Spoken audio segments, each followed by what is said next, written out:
রহিম। ওরা ছিল 3 বোন ও 1 ভাই। রহিম দেখতে ছিল দারুণ সুন্দর। পড়াশোনায় খুব একটা ভালো ছিল না। ওদের আর্থিক অবস্থা এতটাই খারাপ ছিল যে ঠিকমতো খাওয়া পর্যন্ত হতো না। রহিমের মা ছিল খুবই স্মার্ট আর বাবা ছিল খুবই শান্তশিষ্ট।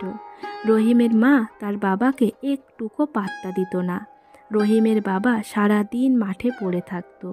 রহিম সেই ক্লাস 8 পাশ করে বিদেশে চলে যায়। প্রথমে নিজের দেশের মধ্যেই থাকে, তারপর বিদেশে যায়। রহিমের চরিত্র সেই ছোট থেকেই নোংরা। একটি সুন্দর মেয়ে হোক বা বউ, তার পাশে ঘুরঘুর করত। তবে বিশেষ করে পরের বউয়ের দিকে তার বেশি নজর। যতবার সে বিদেশ থেকে বাড়ি ফিরে আসতো ততবার কোনো না কোনো বউয়ের সাথে নোংরা সম্পর্কে জড়িয়ে পড়ত। একবার তো বিদেশ থেকে বাড়ি এসে তাদের পাড়ায় একটি বউয়ের সাথেই সে কি নোংরামো। প্রথমে তাকে বোন বলে ডাকে। তাদের 2 ফ্যামিলির মধ্যে খুবই ভাব হয়। রহিমের মা তার ছেলের পাতানো বোনকে খুব ভালোবাসতো। সবসময় তাদের নিয়ে পড়ে থাকতো আর যত ভালো ভালো জিনিস তাদেরকে দিয়ে দিত। রহিম সবসময় তার পাতানো বোনের বাড়ি পড়ে থাকতো। আর বোনের স্বামী সেই ভোরে কাজে যেত আর রাতে ফিরে আসতো। তার ছেলেমেয়েরা খুব ছোট ছিল। রহিম তার সাথে রিলেশন পাতিয়ে চলে গেল বিদেশে। সেখান থেকে যত ভালো ভালো জিনিস, টাকা পয়সা, সোনার গহনা সব পাঠাতো। রহিমের মার তো এদিকে বুক ফেটে যেত, কিন্তু মুখে কিছু বলতে পারতো না, কারণ ছেলের ইনকামে তাদের সংসারটা একটু সচ্ছল হয়েছে। ছেলেকে বেশি কিছু বললে সে আর সংসারে টাকা দেবে না। এখনও ছোট মেয়ের বিয়ে দিতে বাকি আছে। এইসব নানা কথা ভেবে রহিমের মা মুখ বুজে সব সহ্য করে নেয়। রহিম 2 বছর পর বিদেশ থেকে বাড়ি আসে। এসে পাতানো বোনকে বলে, আমি তোমাকে বিয়ে করব। এই কথা শুনে তার পাতানো বোন বলে, কখনো না, আমি কেন বিয়ে করব? আমার স্বামী আছে, বাচ্চা আছে। এই নিয়ে প্রচুর ঝামেলা হয়। রহিম তার পাতানো বোনের গায়ে হাত পর্যন্ত তোলে। সেই রাত্রেই রহিমের বড় দিদি তাদের গ্রামে একটি মেয়ে দেখে। মেয়েটির নাম রোজিনা। ওরা 1 ভাই 1 বোন। রোজিনা বড়, সে কলেজে 3rd ইয়ারে পড়ে। তাদের আর্থিক অবস্থা খুব একটা ভালো ছিল না। রোজিনা দেখতেও মোটামুটি। রহিম এবং তার কাকার ছেলেরা মিলে রোজিনাকে দেখতে যায়। সেখানে ওরা রোজিনাকে পছন্দ করে, না করেই বা উপায় কি? ভালো মেয়ে আর রহিমের কপালে জুটবে না এটা সবাই জানে। রহিমও ভালোভাবে জানে। আর রহিম যা সুন্দর, তাতে করে কেউ তাকে অপছন্দ করতে পারবে না। বলে না, উপরে চিকন চাকন, ভিতরে পলের গাদন। রীতিমতো ওই রাত্রেই রোজিনার সাথে রহিমের বিয়েটা হয়ে যায়। বউ বাড়ি আনতেই রহিমের মায়ের কান্না কে দেখে।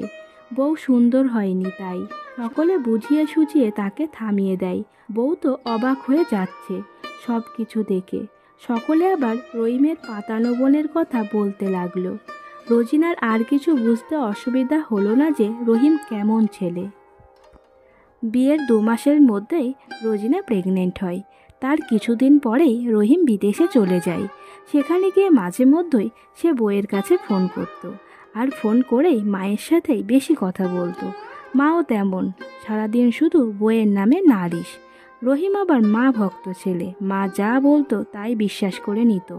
তারপর বউয়ের কাছে ফোন করে ঝামেলা বাঁধাতো। এইভাবেই চলতে লাগলো। বেশ কিছুদিন পরে রহিমের ছেলে হলো। রহিমের মা বলেই দিয়েছিল, ছেলে না হলে রোজিনার কপালে কষ্ট আছে। ওপরওয়ালা এই কষ্টটা আর তাকে দেয়নি। ছেলের 1 বছর বয়স হতে না হতেই রহিম আবার একটা ঘটনা ঘটিয়ে ফেলল। তার বন্ধুর বউয়ের সাথে সম্পর্কে জড়িয়ে পড়ল। বন্ধুর আবার 2টি মেয়ে আছে। ওই কথা রোজিনা সহ রহিমের বাড়িতে সকলেই জানে। রহিমের বন্ধুও জানে। রহিম তার বন্ধুর বউকে বিয়ে করবে, তাও আবার বউয়ের পারমিশন নিয়ে। রহিমের বাড়িতে সকলেই রাজি, কারণ রোজিনা সুন্দর নয়, ওর বন্ধুর বউ খুবই সুন্দর, ঘর মানানো বউ। রাজি নয় শুধু রোজিনা।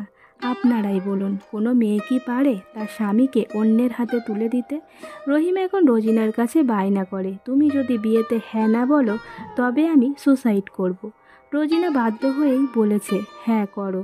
ছোট বাচ্চারা যেমন মায়ের কাছে গিয়ে বায়না করে, রহিমও তেমন প্রতিনিয়ত বইয়ের কাছে বায়না করত বিয়েতে পারমিশন দেওয়ার জন্য। ও বেচারিরও আর কিছু করার ছিল না। তার এখন শেষ ভরসা তার ছেলে। রোজিনা বলে, আমার বাবাও আমাকে ঠকিয়েছে, ভালো করে খোঁজ না নিয়ে একটি বাজে ছেলের সঙ্গে আমাকে বিয়ে দিয়েছে, আর আমার স্বামীও আমাকে ঠকালো। এবার যদি ছেলে ঠকায় তবে আর বাঁচার পথ থাকবে না। কিছুদিন হলো রহিমের বন্ধু মারা গেছে, টেনশন করে স্ট্রোক করেছে। রহিম নতুন বাড়ি বানিয়েছে বন্ধুর বউকে বিয়ে করে সেখানে রাখবে বলে। রোজিনাও অনেকবার আত্মহত্যা করার চেষ্টা করেছে, কিন্তু পারিনি, বাচ্চাটার মুখের দিকে তাকিয়ে। রোজিনা হ্যাঁ বলাই রহিম আর দেরি না করে বিদেশ থেকে বাড়ি ফিরে বন্ধুর বউয়ের সাথে বিয়েটা সেরে ফেলে। নতুন বাড়ি ঘর মানানো বউকে নিয়ে রহিমের মা ও বোন নতুন বউয়ের কাছেই থাকে, আর পুরনো বাড়িতে রোজিনা, ছেলে ও শ্বশুর থাকে। কিছুদিন পরে রোজিনা হঠাৎ করে দেখল তার শাশুড়ি ও ননদ কাঁদতে কাঁদতে বাড়ি ফিরে আসছে। রোজিনা জিজ্ঞাসা করায় তারা বলল নতুন বউ তাদেরকে ঘর থেকে বার করে দিয়েছে। রহিমের মা এবার স্বীকার করল, রোজিনাই আমার সেরা বৌমা, যে আমার কখনো কষ্ট দেয়নি। আর ও দুদিন এসে আমার ছেলেকে আমার কাছ থেকে ছিনিয়ে নিয়ে আমাকে ঘর থেকে বার করে দিয়েছে। রোজিনাও মনে মনে বলতে লাগলো, পাপের শাস্তি তো সবাইকেই ভোগ করতেই হবে। সবশেষে আমি একটু বলি, একটু খোঁজ খবর নিয়ে মেয়েকে বিয়ে দেবেন। আপনার হঠকারী সিদ্ধান্তে যেন আপনার সন্তান শিকার না হয় রোজিনার মতো। আর নিজের সন্তানদের ভুলগুলোকে প্রশ্রয় দেবেন না, একটু শাসন করুন, না হলে তার জীবনের সাথে সাথে আপনারাও শেষ হয়ে যাবেন। বন্ধুরা, আজকে এই পর্যন্তই। সকলেই খুব ভালো থাকবেন এবং সুস্থ থাকবেন। ধন্যবাদ।